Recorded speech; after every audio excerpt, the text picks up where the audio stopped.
In this video, I'm going to show you how you can easily remove medical ID from your iPhone. Be sure to watch the video to the very end so you don't make any mistakes, and of course do not forget to like this video and subscribe to my channel. Thanks guys. So let's get started, and first off head over to settings and then just scroll all the way down until you find health.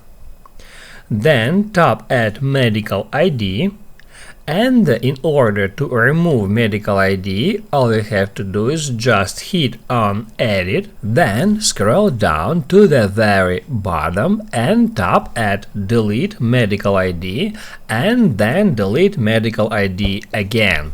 And what that will do, that will remove your medical ID from that particular device.